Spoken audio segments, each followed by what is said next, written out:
على بحر شفاعة نبينا وشفينا وقرة أعيننا محمد صلى الله عليه وسلم وإلى آله وزوجه وذريته وأصحابه سيدنا أبي بكر وعمر وعثمان وعلي رضي الله عنهم خصوصا إلى مصنف هذا الكتاب إمام النووي البنتاني وإلى جميع مصنفين وإلى نبي الله هدر ونبي الله إلياس عليهم السلام وشيخ عبد القادر الجيلاني رضي الله عنه وكي هجي مزكسة وإلى أهلهم وأهلنا الفاتحة.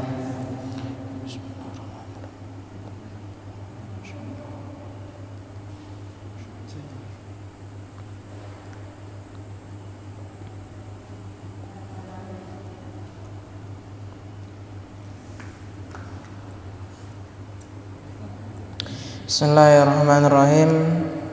Kitab Tanqihul Qaul, lanjutan yang kemarin, halaman 21. Sekarang pembahasan tentang fadilatul ilmi wal ulama. Qala al-Ghazali fanzur kaifa ja'ala al-ilma muqarinan li darajatin nubuwah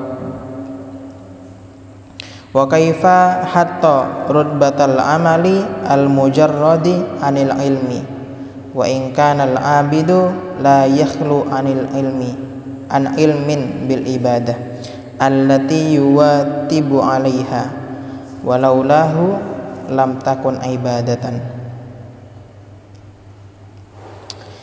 Bismillahirrahmanirrahim. Qala al-Ghazali, berkatalah sapa Imam al-Ghazali, fanzur, maka lihatlah sapa kamu, kaifa bagaimana ja'ala menjadikan sapa Allah al ilma ing ilmu, muqarinan menemani maksudnya setara, li darajatin nubuwah pada derajat kenabian, wa kaifa dan bagaimana hatta merendahkan sapa Allah rutbatal amali ing derajatnya amal, al mujarradi yang kosong, anil ilmi dari ilmu. Maka kata Imam Al-Ghazali, maka lihatlah bagaimana Allah Subhanahu wa ta'ala menjadikan ilmu ini setara dengan derajat kenabian. Nah, artinya orang yang berilmu dengan seorang nabi itu setara berdasarkan hadis yang sebelumnya, yaitu fadlul alimi alal abidi kafadli ala ummati. Kata Rasulullah, keutamaan orang alim terhadap orang ahli ibadah tapi enggak alim, kafadli ala ummati, seperti keutamaan diriku Muhammad ala ummati terhadap umatku. Bahkan di hadis yang lainnya disebutkan, kata Rasul, fadlul alimi alal abidi kafadli ala adnakum, keutamaan orang alim ketimbang orang ahli ibadah tapi enggak alim sama halnya seperti kelebihanku, keutamaanku terhadap orang yang paling rendah di antara kalian. Artinya orang yang memiliki ilmu ini derajatnya luar biasa, sangat tinggi. Sampai di sini kata Imam Al-Ghazali, muqarinan li darajatin nubuwah, setara dengan derajat kenabian. Kemudian Imam Al-Ghazali melanjutkan, kata Imam Al-Ghazali, wa kaifa hatta rutbatal amali, wa kaifa dan bagaimana hatta merendahkan subhanallah rutbatal amali al mujarradi anil ilmi, bagaimana Allah merendahkan derajat sebuah amal yang dimana amal tersebut kosong daripada ilmu. Artinya amal tanpa ilmu, orang sholat tapi enggak pakai ilmu, maka derajatnya sangat rendah sekali. Wa in kana, dan jika ada,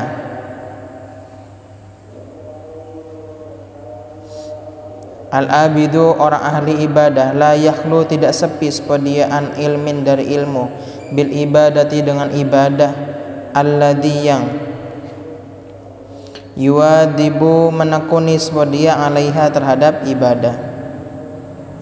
Maksudnya kalau dia memang tidak memiliki ilmu, memang ibadah tanpa ilmu. Walaulahu, dan seandainya tidak karena ilmu, lam takun maka tidak ada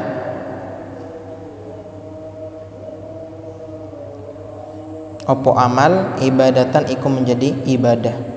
Seandainya saja bukan karena ilmu, maka ibadah tersebut maka amal tersebut tidak dianggap sebagai ibadah. Jadi ibadah itu, sebuah amal dikatakan sebagai ibadah apabila didasari dengan ilmu. Makanya setiap segala sesuatu harus berdasarkan ilmu. Ketika kita mau berbuat sebuah amal, maka jangan sembrono. Maka ketika kita melihat ada amalan baru yang tidak berdasarkan agama Islam, maksudnya tidak berdasarkan Al-Quran, tidak berdasarkan hadis, maka perlu dicek lagi benar atau tidak. Seandainya ada guru di sana yang mengajarkan dan gurunya memang berkompeten, ya, memang benar-benar bisa mengajarkan, maka tidak masalah hal-hal baru tersebut atau hal bid'ah tersebut. Nah, akan tetapi yang jadi masalah adalah ketika suatu perbuatan yang tidak berdasarkan dalil, nggak ada dalilnya sama sekali. Nah, maka ini patut untuk dihindari. Wa qala, dan mengatakan sapa Rasulullah, man barang siapa intaqala yang pindah sepeman. Ai maksudnya tahawwala pindah, masian hale berjalan, auraqiban atau mengendara, min mahallihi dari tempatnya dia, ila mahallin akhara ke tempat yang lain. Barang siapa yang pindah, maksudnya dari tempatnya dia ke tempat yang lain, liyata'allama ilman, tujuannya untuk mencari ilmu, minal ulumi asy-syar'iyyah, dari ilmu sebangsa syariat, belajar tentang sholat, belajar ngaji, belajar tentang puasa dan yang lainnya, ghufira maka diampuni lahu bagi dia, maka dosa-dosanya diampuni bagi dia. Ai maksudnya ma barang taqaddama yang telah terdahulu, min dzambihi dari dosanya dia, as-saghair yang kecil-kecil. Nah, akan tetapi dosa yang dimaksud di sini adalah dosa yang kecil-kecil, dosa yang tidak berhubungan dengan orang lain. Kalau dosa tersebut berhubungan dengan orang lain, nah, maka tidak tercantum dalam hadis ini. Misalnya zalim sama orang lain, maka enggak terhapus dosa tersebut. Dosa tersebut bakalan terhapus kalau misalnya kita minta maaf terhadap orang yang bersangkutan. Makanya kata Imam An-Nawawi, syarat daripada orang yang berbuat kesalahan bertobat dari berbuat salah kepada seseorang ialah yang pertama dia harus menyesal, dia nggak mau ngulangi lagi, dia beristighfar, kemudian minta maaf kepada orang yang bersangkutan. Jadi harus minta maaf kepada orang yang bersangkutan dan harus menyebut perbuatannya. Kalau misalnya nggak disebut, maka menurut ulama, sebagian ulama Syafi'i mengatakan nggak sah itu permintaan maafnya kalau kesalahannya tidak disebutkan. Semisal ada seseorang pernah mencurinya hal yang besar, misalnya mencuri motor misalnya, nggak tahu, orang yang dicuri itu nggak tahu kalau misalnya yang mencuri adalah kita misalnya. Lantas kita minta maaf ke dia, saya minta maaf sudah mencuri, saya minta maaf, nggak ngomong dia minta maaf atas apa, pokoknya saya minta maaf atas semua kesalahan saya, sama dia dimaafkan. Maka kesalahan yang tadi ini, mencuri motor ini, tidak bisa dimaafkan. Karena apa?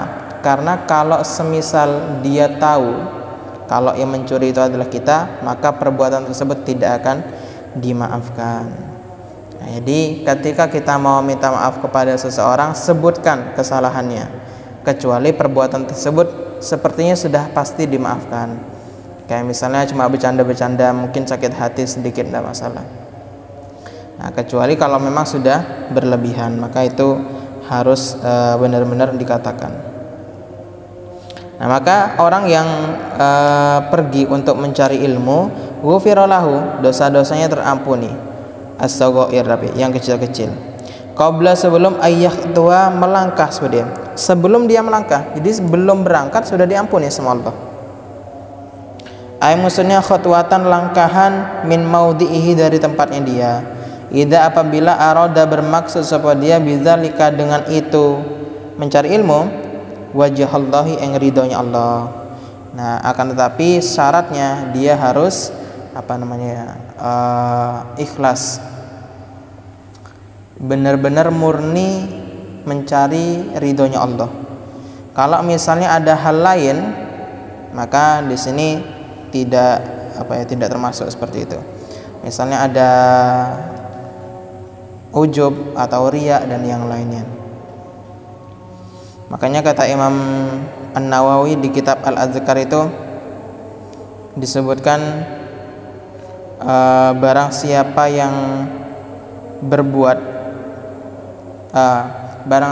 yang meninggalkan suatu perbuatan karena takut dibilang riya, maka sebenarnya dia sudah riya. Disebutkan kata Imam An-Nawawi, tarkul amali linnasi riyaun, meninggalkan suatu perbuatan karena takut dilihat sama orang-orang, nanti ini disangka riya, enggak usah dah, itu sudah riya. Jadi meninggalkan riya sudah riya. Misal mau bersedekah, mau sedekah 100.000, enggak jadi, jangan sedekah, nanti enggak enak sama orang misalnya, atau yang lainnya, maka itu sudah tercantum di sini. Jadi meninggalkan suatu perbuatan karena orang lain itu sudah disebut riya. Wal amalu linnasi, adapun beramal karena orang lain maka syirkun, kata Imam An-Nawawi. Jadi berbuat karena orang lain itu disebut syirik. Nah, bahaya nih. Semisal sholat jadi imam, kemudian bacaannya dibagus-bagusin sama dia. Ketika ngimamin bacaannya pakai surah yang panjang, kemudian ditartil dan yang lainnya. Tujuannya apa? Supaya orang-orang senang sama dia. Nah, maka yang dicari bukan ridhonya Allah di sini. Maka hal itu dapat menggugurkan pahalanya dia. Jadi syaratnya di sini adalah idza arada bidzalika wajhallah, dia mencari ridhonya Allah. Rawahu As-Sayrazi an Aisyah. Hadisnya diriwayatkan oleh Imam As-Sayrazi. Wa qala, dan bersabda sapa Rasulullah, akrimu al ulama, akrimu muliakanlah sapa kalian al ulama ang ulama. Ai maksudnya bi ulumil syar'i, dengan ilmu syariat, al amilin yang mengamalkan. Orang yang memiliki ilmu syariat dan dia mengamalkan ilmunya.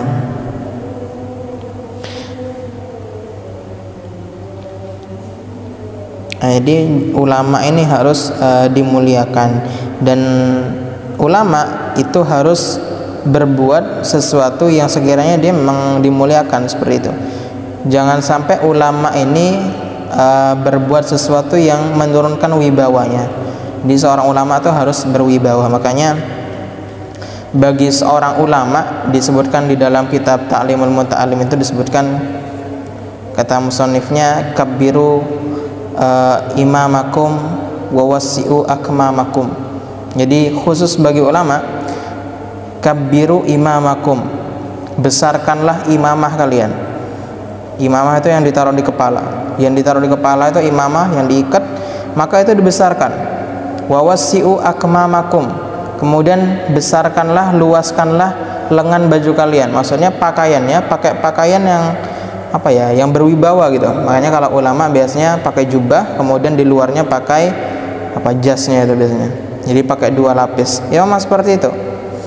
Nah, itu bukan sombong. Memang ulama harus berpakaian yang bagus, yang berwibawa. Kenapa? Karena supaya Islam itu dipandang dengan baik. Kalau ulamanya saja pakai pakaian yang jelek, bagaimana dengan orang yang ada di bawahnya, murid-muridnya, seperti itu. Nah, kita sebagai orang awam maka dianjurkan untuk memuliakan ulama. Bi an tu'amilu,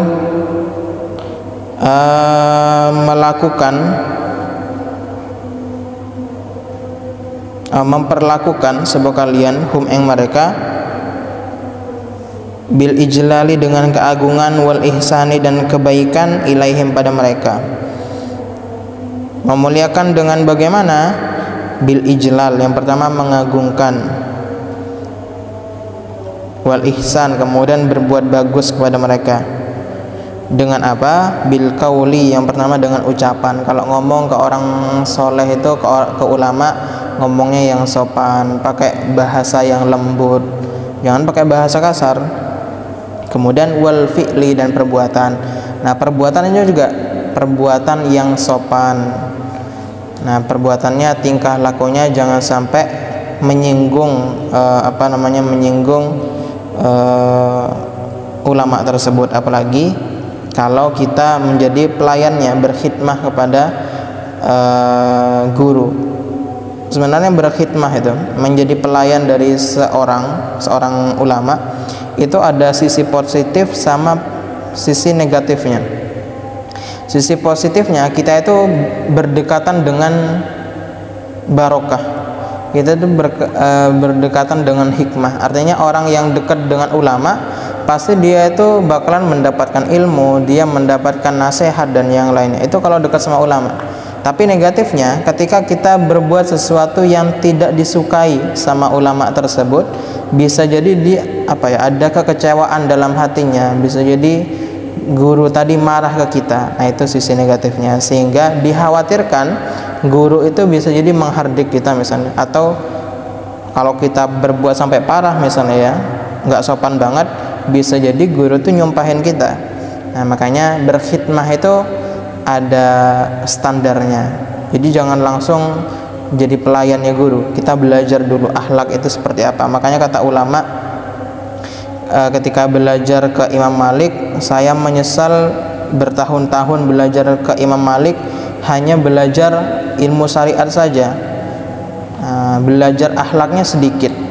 Nah, seandainya saja saya belajar ke Imam Malik itu masalah akhlak saja, karena Imam Malik itu orangnya sopan sekali, orangnya baik sekali. Sama seperti Rasulullah. Rasul itu punya budak, punya pelayan. Pelayannya Rasul ini nggak pernah sama sekali dimarahi sama Rasul. Rasul tuh nggak pernah meninggikan suara ke dia. Nah, artinya ketika berkhidmah harus hati-hati, jangan sampai menyakiti kepada hati ulama tadi.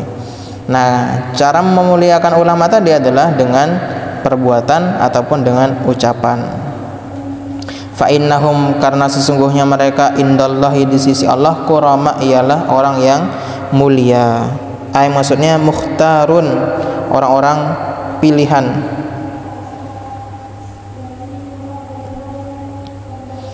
Mukramun, yang dimuliakan. Maksudnya indal malaikah, di sisi malaikat. Ulama itu orang-orang yang dimuliakan di sisi malaikat. Kenapa? Karena ini sebenarnya dari zaman dulu ya, ketika awal penciptaan manusia. Ketika Nabi Adam itu diciptakan, malaikat itu sebenarnya sudah nggak setuju dengan penciptaan manusia. Jangan-jangan nanti manusia ini sama kayak jin. Dulu yang menempati bumi ini adalah jin. Jadi sebelum adanya manusia, yang menempati bumi ini jin. Ternyata jin ini berbuat kerusakan, suka membunuh, menumpahkan darah, kemudian merusak bumi. Akhirnya Allah memerintahkan kepada malaikat untuk membasmi jin. Jadi jin ini dibasmi. Hanya saja jin ini lari ke lubang-lubang, ke gua gitu.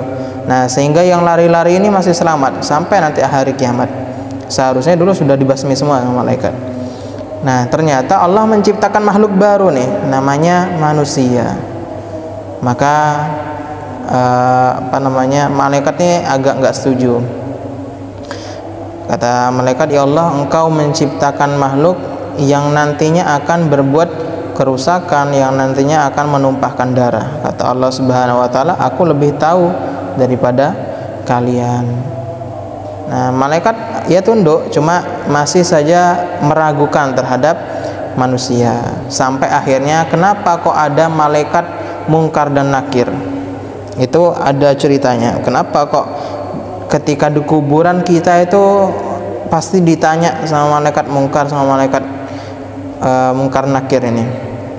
Nah, itu sebenarnya tujuannya adalah karena malaikat yang masih nggak percaya dengan manusia, maka akhirnya Allah memerintahkan kepada malaikat Munkar dan Nakir ini untuk ngetes sendiri. Kamu datangi dah manusia itu ketika mati, bagaimana mereka itu. Jadi untuk mengetes mereka, kira-kira ini manusia benar-benar ingat sama Allah nggak ketika sudah mati, kayak gitu. Nah, ketika ada orang yang berbuat kebaikan, misalnya ada orang sholat, ada orang yang sholat malam misalnya, maka Allah itu di langit membanggakan kepada para malaikat. Wahai malaikat, lihat hambaku ini, dia ini tengah malam, yang lain tidur, yang lain istirahat, dia sholat malam, dibanggakan sama Allah Subhanahu wa taala. Jadi kalau ada orang yang berbuat baik itu dibanggakan sama Allah. Makanya disebutkan di sini malaikat itu ulama itu fa innahum indallahi kurama. Jadi ulama itu di sisi Allah adalah orang yang mulia, pilihan, mukramun yang dimuliakan, indal malaikah, di sisi malaikat. Artinya dibanggakan kepada malaikat-malaikat, karena malaikat tuh nggak bisa. Malaikat itu ketika diberi hawa nafsu, dia itu nggak bisa menahan hawa nafsunya.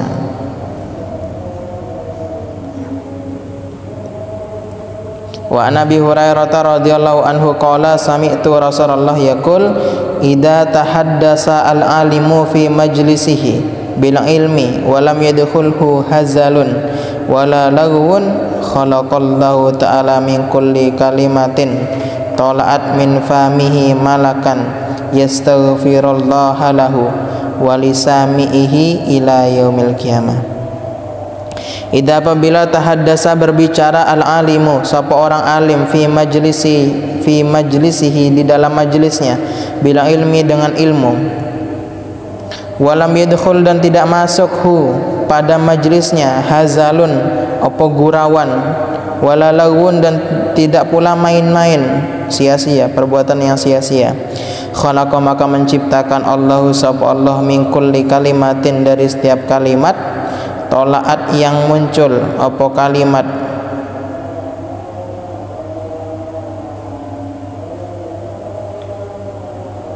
min fihi dari mulutnya ulama malakan eng malaikat. Yastaghfiru yang memohonkan ampun sama malaikat, Allah eng Allah lahu bagi ulama tersebut, walisamihi dan bagi yang mendengarkan ulama tersebut ila yaumil qiyamah, sampai hari kiamat. Ini dalilnya ulama yang enggak mau bergurau ketika ceramah. Jadi ada ulama itu melarang seseorang, maksudnya melarang penceramah untuk bergurau. Alasannya ini. Jadi di sini dikatakan apabila seorang alim itu berbicara di majelis ilmunya dengan ilmu, yang di sana nggak ada gurauan, nggak ada main-main.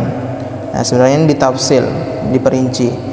Maksud gurauan di sini ya maksudnya yang nggak ada hubungannya dengan ilmu tersebut, nggak ada hubungannya dengan majelisnya. Tapi kalau misalnya tujuannya supaya yang mendengarkan senang, supaya yang mendengarkan itu nggak ngantuk, tidak masalah.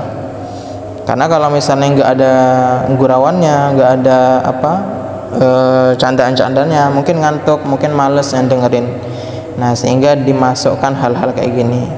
Nah, jadi ada ulama yang nggak bolehin, ada ulama yang membolehkan. Nah, ketika ada ulama yang mengajarkan ilmu di sana, yang isinya memang ilmu, maka Allah akan menciptakan malaikat dari setiap kalimat yang keluar dari mulutnya ulama tadi, dan malaikat tersebut beristighfar kepada Allah sampai hari kiamat. Beristighfar untuk siapa? Yaitu untuk ulama tersebut dan juga untuk yang mendengarkan. Ini setiap kalimat satu malaikat. Jadi kalau misalnya yang diucap itu ada 1000 kalimat, berarti Allah menciptakan 1000 malaikat. Nah, jadi ada 1000 malaikat yang memohonkan ampun kepada ulama dan juga orang yang mendengarkan tersebut. Makanya datang ke majelis ilmu itu cuma duduk saja disebutkan, nggak usah nulis, nggak usah nyatat, itu sudah fadilahnya luar biasa. Faida apabila insarafu bubar, pulang maksudnya. Insarafu maka pulang sapa mereka orang-orang tersebut maghfurina hale diampuni, dalam keadaan diampuni lahum bagi mereka. Ketika sudah pengajiannya selesai, udah pulang, maka mereka pulang dalam keadaan diampuni, pulang tanpa membawa dosa. Summa qala, kemudian Nabi bersabda, humul qaumu la yaski bihim jalisuhum. Hum, mereka itu, al qaumu adalah orang-orang, la yaski yang tidak celaka sama mereka, la yaski yang tidak celaka, bihim terhadap mereka, jalisuhum duduknya mereka atau nongkrongnya mereka. Jadi duduknya enggak celaka. Beda sama orang yang duduk-duduk tapi pembahasannya bukan bahas ilmu. Ya, akhirnya obrolan yang sia-sia. Makanya obrolan tongkrongan yang paling buruk itu kata Rasulullah adalah tongkrongan yang ada di pinggir jalan. Kenapa? Karena di sana banyak orang yang lalu lalang, banyak orang yang lewat. Setiap orang yang lewat biasanya digibahin. Nah, ada orang naik motor, ini motornya jelek misalnya. Orangnya yang digibahin, motornya yang digibahin, dan yang lainnya. Makanya itu sampai disebutkan dalam hadis, ya Rasulullah, kami kalau nongkrong itu ya di pinggir jalan, kata Rasul. Kata para sahabat. Tapi kami bahas ilmu, kata sahabat. Kami bahas ilmu tapi di pinggir jalan. Maka kata Rasul, ya sudah, kalau kamu memang mau nongkrong di sana tidak masalah, mau ngobrol-ngobrol di sana nggak masalah. Tapi kamu harus menundukkan pandangan. Artinya jangan ngelihat ke jalan. Supaya apa? Supaya nggak gibahin orang yang lewat. Atau tidak apa-apa ngelihat ke sana, tapi ya jangan digibahin tadi. Intinya jangan digibahin. Itu. Karena gibah ini dosa buat kita, pahala bagi orang yang digibahin. Jadi pahala kita seharian bisa jadi habis gara-gara menggibahin orang yang kita gibahin tadi. Tapi gibah itu masalah keburukan, adapun kebaikan tidak masalah. Bahkan kalau kebaikan itu nggak boleh memuji di depan orangnya, itu nggak boleh. Kalau memuji itu di belakang orangnya, maksudnya orangnya nggak dengar. Kalau memuji ke orangnya, ini bahaya. Makanya kata Rasulullah, jangan kamu membunuh sahabatnya kamu. Maksudnya adalah menghilangkan pahala saudaramu gitu.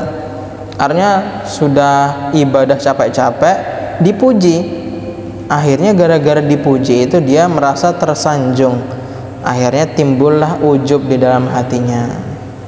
Nah, jadi kalau misalnya kita kagum sama seseorang, jangan dipuji orangnya, bukan karena dia nggak pantas dipuji, tapi takut dia kehilangan amalnya. Yang salah siapa? Yang salah orang yang muji. Makanya disebutkan dalam satu hadis, kalau kamu melihat ada orang yang memuji seseorang di depannya, maka lemparlah dengan batu kerikil. Ini pernah terjadi ketika Sayyidina Utsman dipuji oleh seorang sahabat. Jadi ada seorang sahabat muji-muji Sayyidina Utsman pas di depannya. Akhirnya sama sahabat yang lain diambilkan batu kecil, dilempar nih ke orang yang memuji Sayyidina Utsman tadi. Sayyidina Utsman kaget. Kata Sayyidina Utsman, kenapa kamu kok ngelempar dia? Maka kata sahabat tadi, aku mendengar Rasulullah bersabda bahwasanya seseorang dilarang untuk memuji orang lain di hadapannya. Jadi jangan muji di hadapan orangnya.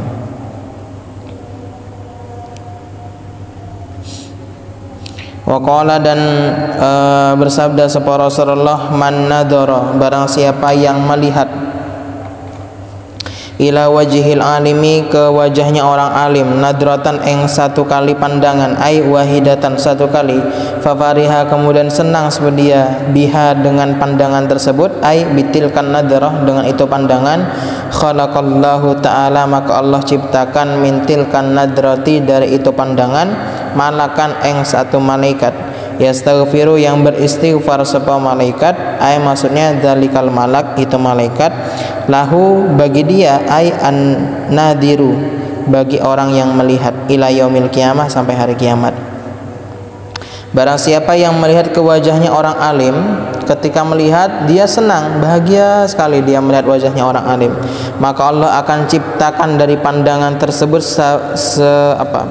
satu malaikat yang dia beristighfar kepada Allah Subhanahu wa taala. Jadi ini pembahasannya ada di kitab Riyadhus Shalihin.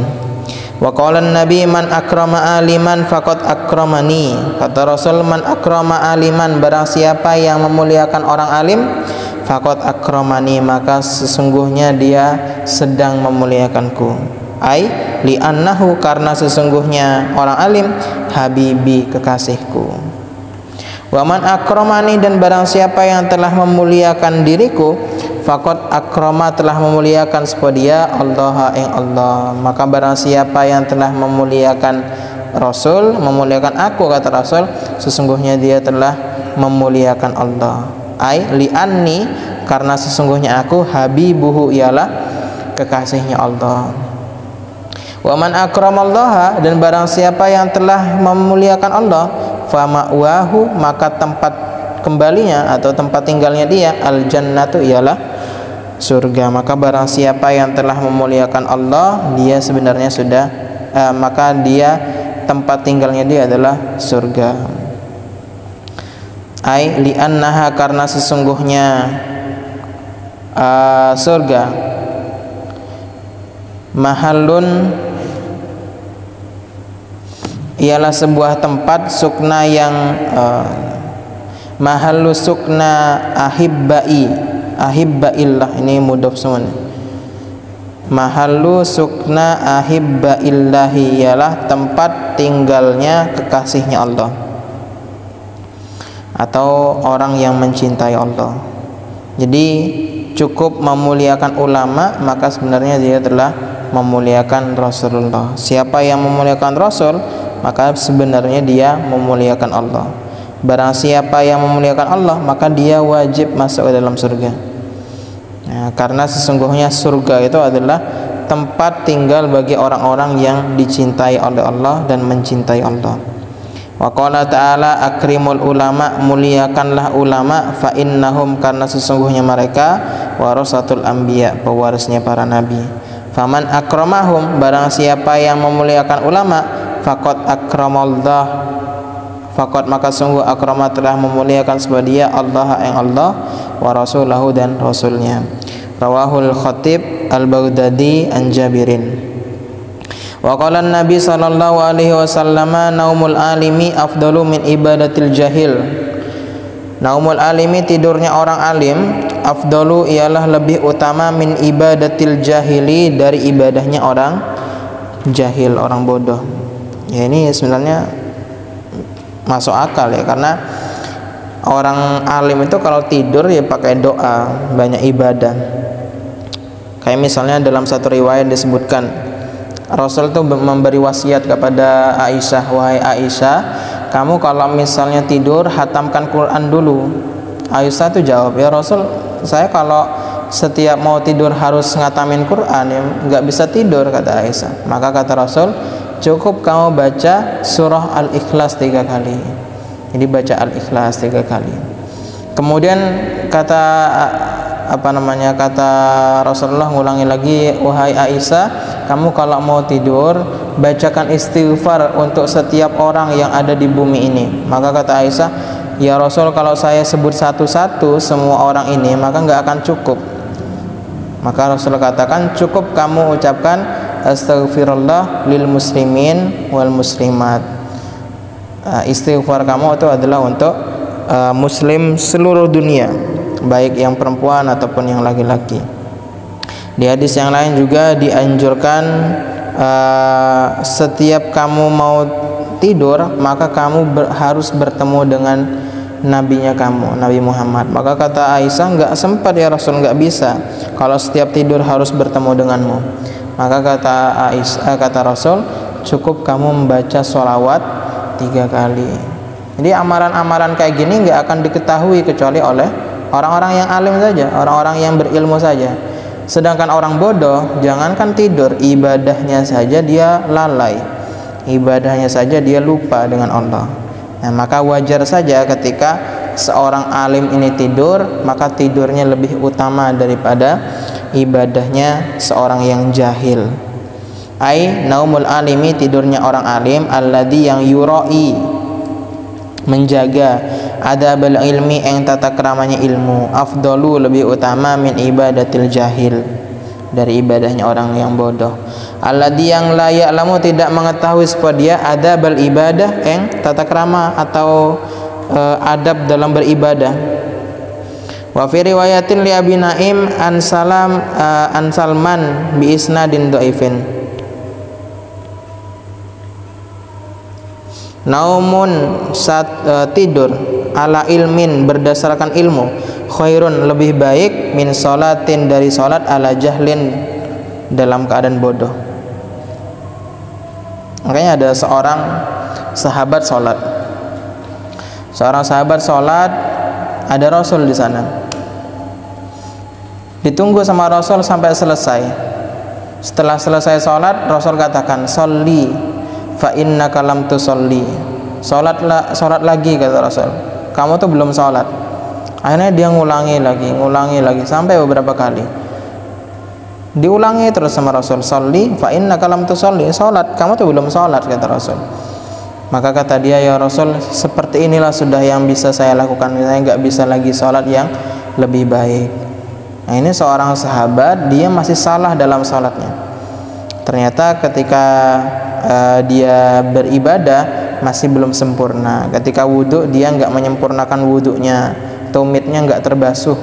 Jadi kalau pakai gayung langsung siram kakinya, nggak digosok. Nah, ini meninggalkan sunnah yang dapat merusak pada ibadahnya, merusak pada wudhunya. Jadi kalau wudhu memang hanya sunnah sih menggosok itu, tapi kalau misalnya tidak digosok bisa jadi anggota wudhunya itu tidak terkena air, enggak merata. Maksudnya li'annahu karena sesungguhnya qad sungguh yadunnu menyangka seperti dia al-mubtila yang batal musahihan ing sah. Kenapa? Karena dia menyangka sholatnya tadi itu sah, ternyata sholatnya tidak sah. Wal mamnun dan yang dilarang jaizan ialah boleh. Dia kira gerak-gerak dalam sholat itu boleh, dia sholat sambil garuk-garuk misalnya, ya akhirnya sholatnya batal. Ya, jadi sholat dia tidak mengetahui hal-hal yang mubtilatis sholat, dia nggak tahu yang al-mamnun, yang dicegah dalam sholat, yang dilarang itu dia nggak paham, akhirnya ibadahnya tidak sah. Kama qala Dirur ibnu Azwar, Dirur ibnu Azuri as-sahabi, dia itu sahabat tapi enggak terkenal.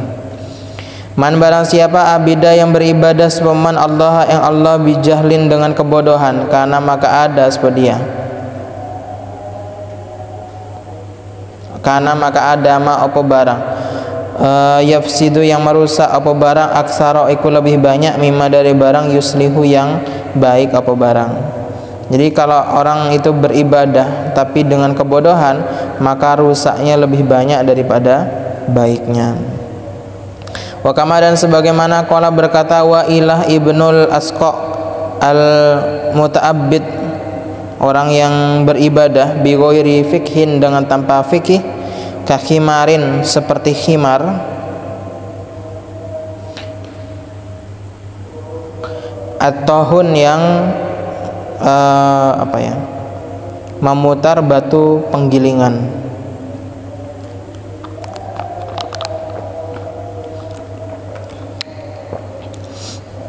Kalau orang itu bikin tepung gandum itu ditaruh di tengah,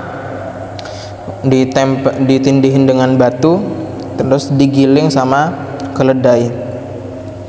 Nah, keledai itu yang muter-muter gitu, menggiling tepung tersebut. Nggak ada ujungnya.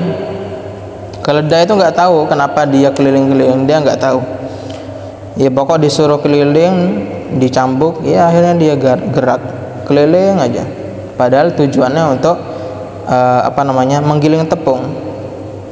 Nah, sama seperti orang yang sholat tapi tidak berdasarkan ilmu, maka dia tidak menemukan mana ibadahnya itu. Akhirnya dia beribadah dengan tidak berdasarkan kecintaan, tidak berdasarkan apa-apa akhirnya. sholatnya hanya berdasarkan kewajiban, karena disuruh sholat akhirnya dia sholat, akhirnya tidak pakai fikih, nggak pakai ilmu, akhirnya nggak sah.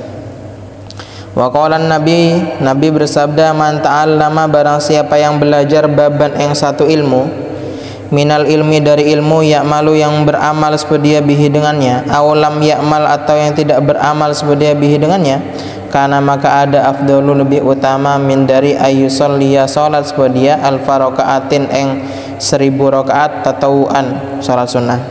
Siapa saja yang belajar satu bab ilmu, baik diamalkan ataupun tidak, maka hal itu lebih utama daripada salat sebanyak 1000 rakaat. Belajar satu bab, satu masalah, misalnya belajar tentang sholat, baik diamalkan atau tidak, sholat duha misalnya, belajar sholat duha sampai bisa, tapi dia nggak pernah sholat duha, tapi dia pernah belajar, maka belajarnya itu lebih utama daripada sholat 1000 rakaat. Nah, jadi belajarnya itu bukan mengamalkannya, apalagi kalau diamalkan. Wahada, dan adapun hadis ini ya dulu menunjukkan ala annal ilma, bahwasanya ilmu asyrafu lebih mulia, jauharon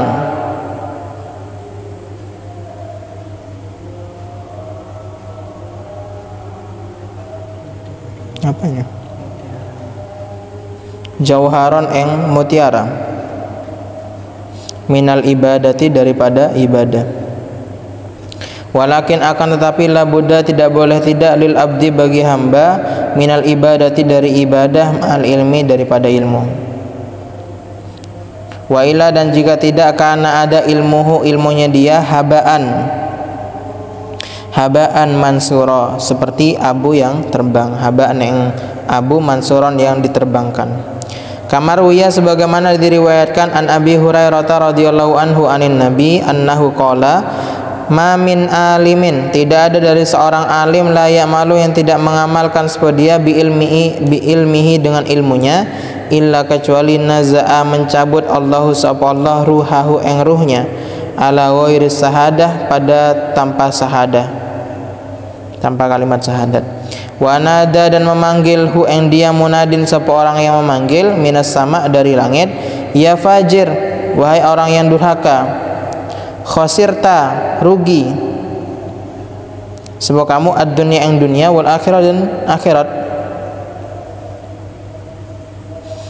Ini teguran bagi orang yang tidak mengamalkan.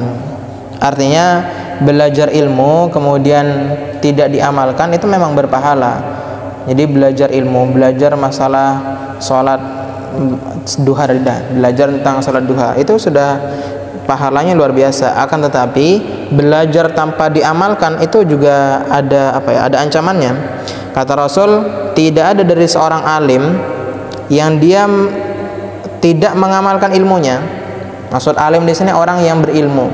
Jadi faham tentang suatu ibadah tapi dia nggak pernah melakukan hal itu, maka Allah akan mencabut ruhnya dia tanpa mengucapkan syahadat. Kemudian orang-orang di langit akan memanggil dia. Kata orang yang memanggil ini, wahai orang yang durhaka, kamu sungguh telah rugi baik di dunia ataupun di akhirat. Ini ancaman. Wan Umar bin Al-Khattab radhiyallahu anhu qala, sami'tu Rasulullah yaqul, innal alima, bahwasanya orang alim, ida apabila lam ya'mal tidak beramal sepedia bi ilmihi dengan ilmunya dia, la'ana maka melaknathu eng dia ilmuhu opo al ilmu opo ilmu min jaufihi dari kerongkongannya dia, wa yal'anu dan melaknathu eng dia kullu sa'in apa setiap sesuatu tolaat yang terbit alaihi atas sesuatu asyamsu matahari, berarti semuanya, semua makhluk melaknat dia. Wa taktubu dan mencatat al-hafadah sepa malaikat hafadah kulla yaumin eng setiap harinya khatman eng stempel atau tanda ala sahifatihi pada lembarannya. Nah, di lembarannya tertulis hada abdun aisun min rahmatillah. Hada utawi orang ini, abdun ialah seorang hamba, aisun yang putus asa, min rahmatillah dari hambanya Allah. Ya Abdullah, wahai manusia hambanya Allah, ya Abdullah wahai hambanya Allah, Ya mudayyi'a huquqi sayyidihi, wahai orang yang menyia-nyiakan hak tuannya. Ya man, wahai orang la ya'mal yang tidak beramal bi ilmihi dengan ilmunya. Alaika iku atas dirimu laknatullah utawi laknatnya Allah. Ini di setiap halamannya malaikat hafadzah itu ditulis kayak gini. Hada abdun aisun min rahmatillah, orang ini telah berputus asa dari rahmat Allah. Ya Abdullah ya mudayyi'a huquqi sayyidihi, wahai orang yang menyia-nyiakan hak tuannya. Ya man la ya'mal bi ilmihi, wahai orang yang tidak mengamalkan ilmunya. Alaika laknatullah, sesungguhnya kamu mendapatkan laknatnya Allah. Fa idza mata, kalau mati, naza'a, maka mencabut Allah subhanahu ruhahu eng ruhnya, ala ghairi sahadah, dengan tanpa baca syahadat. Wa yuhramu, dan diharamkan, al mautu apa mati, alal iman, pada iman. Maksudnya ini yang tidak diamalkan sama sekali ya. Belajar tentang sholat wajib, enggak sholat dia. Kalau masalah-masalah sunnah enggak masalah. Ini maksudnya masalah yang benar-benar wajib, kayak puasa, sholat, dan yang lainnya. Wa qala Nabi man zara aliman, barang siapa yang berziarah, ziarah itu berkunjung, aliman orang alim, faka'annama zaroni, maka sebenarnya dia telah berkunjung kepadaku. Wa man safaha, barang siapa yang berjabat tangan aliman orang alim, faka'annama safahani, maka dia sesungguhnya telah berjabat tangan denganku. Wa man jalasa aliman, barang siapa yang duduk bersama orang alim, faka'annama jalasani fid dunya, maka sesungguhnya dia duduk bersamaku di dunia. Wa man jalasani fid dunya, barang siapa yang duduk bersamaku di dunia, ajlastu, akan mempersilahkan duduk supaya sunhu yang dia ma'i bersamaku yaumal qiyamah, di hari kiamat. Wan Anas bin Malikin anna Rasulullah qala man zara aliman, barang siapa yang berziarah kepada orang alim, faqad zaroni, maka dia telah berziarah kepadaku. Wa man zaroni wajabat lahu syafaati, orang yang telah berziarah kepadaku wajib mendapatkan syafaatku. Syafaat ini enggak sembarangan orang yang dapat, hanya orang-orang pilihan saja yang dapat. Orang-orang yang benar-benar diinginkan oleh Rasulullah. Tapi dalam satu riwayat disebutkan syafaatku adalah untuk pendosanya umatku. Artinya syafaat ini diberikan bagi orang-orang yang memang membutuhkan ya. Jadi orang-orang yang seharusnya masuk neraka maka bisa masuk ke dalam surga dengan syafaatnya Rasulullah. Wa kana, ada lahu baginya bikulli khatwatin, setiap langkahan, ajru syahidin, pahala syahid. Syafaat ini enggak cuma Rasul yang bisa memberikan, setiap orang bisa memberikan syafaat tergantung amal ibadahnya. Terutama orang alim. Abid itu orang ahli ibadah. Jadi ada orang ahli ibadah, ada orang alim. Dua-duanya masuk ke dalam surga. Orang ahli ibadah ini sama Allah langsung dipersilahkan masuk ke dalam surga. Wahai orang yang ahli ibadah, kamu nih ahli surga, silahkan masuk ke dalam surga. Nah, ketika orang alim mau dimasukkan ke dalam surga, Allah katakan, wahai orang alim, kamu diam di sini dulu. Kamu harus memberikan syafaat kepada orang yang kamu kehendaki. Jadi kalau abid, orang ahli ibadah, dia itu kan ibadah untuk diri sendiri, bukan untuk orang lain. Dan dia nggak ngajak orang lain, akhirnya ya dia masuk surga sendirian. Adapun orang alim, dia di dunia kerjaannya ngajarin orang, dia kerjaannya nasehatin orang, membimbing orang. Akhirnya di surga pun sama. Di surga dia menuntun orang, membimbing orang untuk masuk ke dalam surga. Jadi dia bisa memberikan syafaat. Ada cerita tentang dua orang. Yang satu orang yang sering berbuat keburukan, yang satu orang yang sering berbuat kebaikan. Dia jalan di padang pasir. Orang yang sering berbuat kebaikan ini bekalnya habis, minumannya habis. Padahal itu sedang ada di padang pasir, perjalanan masih lama. Otomatis kalau dia nggak minum, ya dia mati. Nggak ada air, dehidrasi. Sedangkan orang yang sering berbuat keburukan ini, dia bekalnya masih banyak, airnya masih banyak, tapi cukup untuk satu orang. Artinya kalau bagi-bagi ya sama aja, keduanya bakalan mati. Tapi kalau diminum satu orang, yang selamat hanya satu. Akhirnya orang yang sering berbuat keburukan ini, dia mikir kayak gini, saya ini kerjaannya cuma menyakiti orang, kerjaannya itu adalah gangguin orang. Sedangkan dia, temanku ini adalah orang yang senantiasa berbuat kebaikan, kerjaannya dakwah, kerjaannya nuntun orang. Jadi lebih manfaat dia. Akhirnya minumannya dikasihkan kepada orang yang sering berbuat kebaikan tadi. Singkat cerita ya wafat orang yang berbuat keburukan ini. Orang yang ditolong tadi selamat, akhirnya dia melanjutkan dakwahnya, melanjutkan pengajiannya dan sebagainya. Singkat cerita sudah sampai di akhirat semua. Yang orang buruk tadi namanya juga orang buruk ya, kerjaannya nggak pernah ibadah, maksiat terus, akhirnya masuk ke dalam neraka.